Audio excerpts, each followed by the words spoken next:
What if I told you that one of the keys to Elon Musk's massive success is not just his vision, but a move that he made, which many people are unwilling to make? Today, we are going to uncover that move that Elon Musk made, which determined the extent of his success and which could determine the extent of your own success in your pursuits in life. A good place to start the conversation about Elon Musk is going back to his home country, South Africa. Three of my favorite South Africans are Trevor Noah. Trevor Noah was born in South Africa and started his comedy career there in South Africa in 2002. He later moved out of South Africa, having made a remarkable success there, and moved to the USA, where he has continued to make success since 2010. His career in the US has been a remarkable success. He has hosted the Grammys 4 times and has won the Emmy Awards twice, and even hosted the White House Correspondents' Dinner. In 2018, as a matter of fact, he was named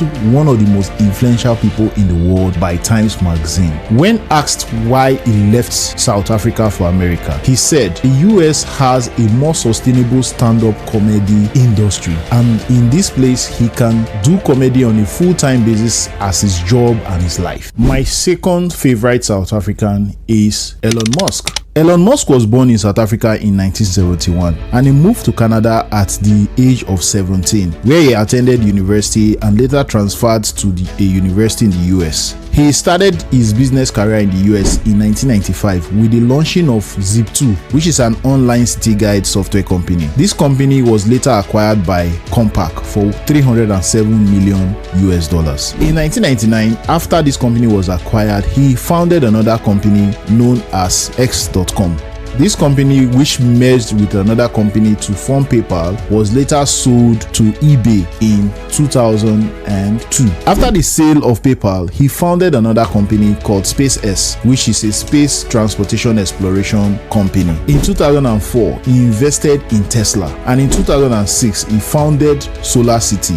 While in 2015, he co-founded OpenAI, which later developed ChatGPT. In the next year, in 2016, he founded Neuralink, a technological company, and in 2018 he founded The Boring Company, which is into construction of underground tunnels. In 2022 he acquired Twitter, and in 2023 he launched another company known as X.AI Corp. We will come back to Elon Musk as we go on. My third favorite South African is Vusi Thembekwayo. Vusi Thembekwayo is an entrepreneur, public speaker and venture capitalist who is doing business in South Africa and is now seeking global expansion. He is a public speaker and he has this to say. In South Africa, from where we're shooting this, I am the highest paid speaker in the land. By design, and by consequence, I'm probably the highest paid speaker in the continent too. But did you know that even though I'm the highest paid speaker in the land, I'm not even at the top quartile of what speakers of my caliber with less experience than me and less credentials than me are able to charge and earn in that market. It's important to have a growth mindset, sure, but it's also important to have a growth mindset in an environment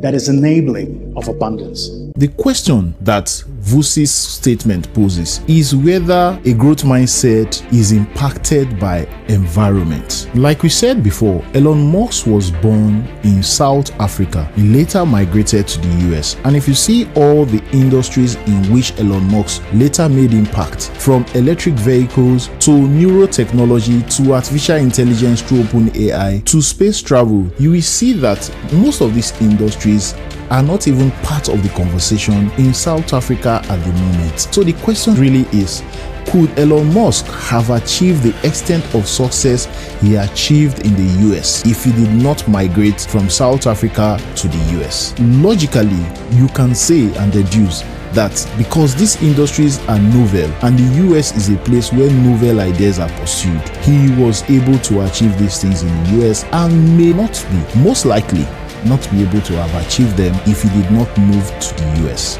Another thing that happened in Elon's life and his career so far is the massive support he has received from the US government. As of 2008, Elon Musk's company SpaceX was given a $1.6 billion contract by NASA. Neither the South African equivalent of NASA, which is SANSA, nor the South African government could have awarded such a contract, which in effect actually saved SpaceX from bankruptcy. As a matter matter of fact, a 2015 investigation by Los Angeles Times revealed that SpaceX and Musk other companies have received a total of $4.9 billion in support from the US government. Could Musk have gotten those supports if he was in South Africa? The truth is, no. There are environments that are supportive of your vision, and there are environments that are not supportive of your vision. And one of the first things you must do is to ask yourself if the environment you are in currently is supportive of the kind of vision you have.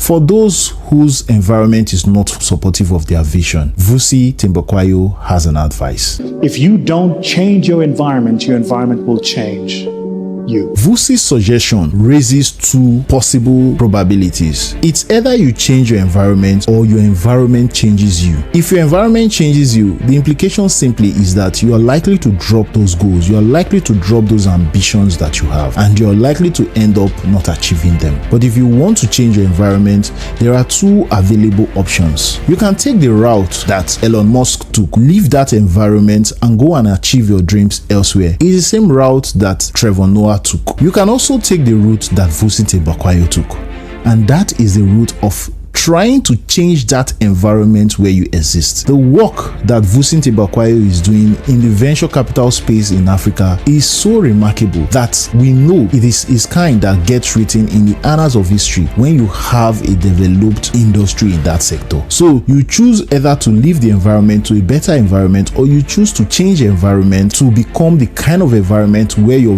ventures will thrive. That is the kind of environment that Martin Luther King sought when he said he had a dream. And who benefited from that dream? It was people like Barack Obama and other blacks in America who are enjoying the fruit of the efforts of people like Martin Luther King. So either you change your environment by moving from there, or you change your environment by changing your environment. You're going to go down in the annals of history as a great achiever if you succeed. But the thing you should not do is to let that environment change you. Never settle for that option. Have a great day.